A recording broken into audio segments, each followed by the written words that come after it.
Kevin, how have the first couple of days of camp been from your perspective? What has stood out to you just about this group so far? I think just the this temperament of this group. It's one thing to say it, it's one thing to actually see it live here. I think always that first few days of practice, you get really sped up on offense. These guys want to go so hard.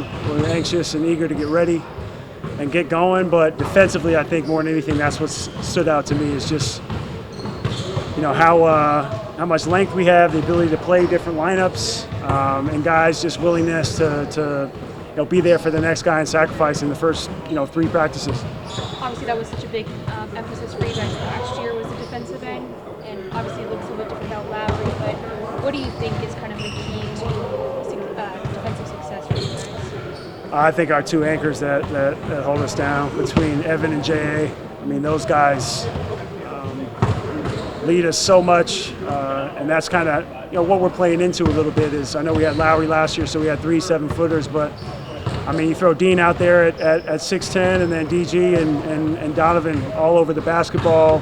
People able to switch 1 through 5. Again, I said different lineups as well, but I think just being in our spots, showing our length, funneling different guys. If we need to run them off the 3-point line, send them into tough 2s or meet them at the rim, that we put them in there to those big 7-footers. So, they're shot blockers. They're guys that hold down the paint for us, and then. If it's like myself, it's taking charges, finishing possessions. Rolo's the same way. Dean is the same way, being a big 3 or 4 man, being able to rebound and play above the rim. So I think it's just a conscious effort of all of our bigs being there for our wing players, our point guards, our 2-man, our 3-man, that, if they're going to play the perimeter and get beat, that we're going to have their back. Kevin, you mentioned the temperament of the past couple of days. How would you describe that to us? I think just more than anything, guys, just willingness to, you've been here, right? Just, listen, able to, really communicate as well, very high level. I think that all starts with JB, but trickles down through the coaching staff. And I think we just have very, very high character people, let alone players, out here with us. So I think we've gotten better every practice so far. I know it's only a small sample size, but I think guys' just willingness to get better, to communicate and do the right thing is very high level so far. So going back to your early days, in Minnesota, you were the face of the franchise. You carried a lot for that organization, right? And then you came here to Cleveland and you had less responsibility. For Donovan coming into this kind of situation, transitioning from Utah to here, lifting that weight off of him, that day-to-day weight, what can that do for somebody? I think it just gives him a level of freedom to, like you said, get that weight off of his shoulders and just go out there and play. I think, just understanding that we all have his back. We just want him to go out there and be himself. And, he's the type of guy mentioned his temperament and just who he is going to fit right in with this group. I think you can tell by his personality and just who he is on and off the floor, that he'll jump right in with us and be a great fit for us, be a lock for us. So I think that's huge, is just letting him be himself and grow out of that. I was good to follow up on that a little bit. You guys are pretty established here. You have a lot of the same players from last year, won 44 games, made it to the play-in tournament.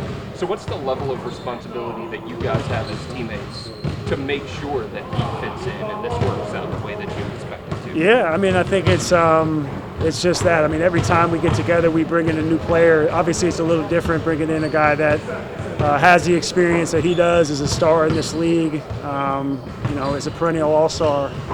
But we, always welcome everybody with open arms. Understand that we have a way of doing things around here, but relax is the wrong word, but I think just, allowing guys to be themselves and understanding that it's the team. And I think that's what he's hungry for. That's what he wants. So, again, I think when the trade went down, when that happened, I think that's what he was most excited about, is the young core that we have, but also, just the entire lineup, the depth of guys and the excitement around the team is, I think, what's going to help him settle in. Give us an idea on the offseason and how you try to take care of your body, and sort of how throughout your career you had to maybe change how you can get to 100% on a daily basis. Yeah, I mean, I think it's just understanding what my body needs every day, putting the work in, doing my work early, understanding that I'm at my best when I'm available, I'm feeling good, and when that's the case, I'm typically going to play well. So, just chasing the game as always. Obviously, little nicks and pains, little minor injuries are going to happen throughout an 82-game season, but all you can do is put the work in, prehab, rehab, in the weight room, conditioning, and out here on the floor. So I just try and chase as much as I can because I still have that raw, like youthful hunger about getting out there on the floor and putting in the work. Kevin, you were here when Isaac was a rookie. What's the difference between him then and him now? I think it's funny, we talk about, communication a lot, right? It's like you can even see it in Evan from year 1 to 2 that he's starting to talk a little bit more, starting to be a little bit more engaged. I think Isaac was the same way. Like Ice was kind of feeling it out. We couldn't get a word out of him edgewise, and I said it last year now. It's like after his second year, you couldn't get him to shut up. But we love that from him. People always ask me, like, who's the funniest guy on the team? And, a guy that's very slept on, like the dark horse funniest guy on the team is definitely Ice. Like, I think his confidence just not only around us and away from the floor, but I think on the court, just, understanding what he can do, growing out of his role, and then defensively, him taking the challenge every single night. Like, I think between him and Dean, those guys being able to guard so many different positions is such a weapon for us. And Ice just continued to get better through. I feel like every season, but definitely last year, that second half of the season, he was great for us. So again, I expect a lot of big things out of him again this year. You've accomplished a lot throughout your career. What was winning Sixth Man of the Year mean to you? You got close last year. Yeah, it got close.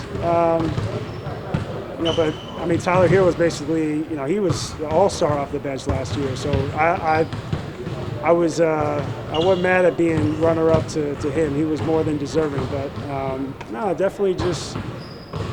Pull the plug. This is the last one? Yeah. Right. No, it definitely mean a lot, especially being with this group right here. Understanding that, I was able to take it on a different role last year and still be really efficient, still be really effective, and be a big part of this group. Whether I'm the 6th, 7th, 8th man, I want to be able to earn my spot, earn my minutes, and, just have a similar type of feeling and impact that I did last year, but hopefully I can continue to grow out of that so long as it works for the team. Thanks, guys. Yeah.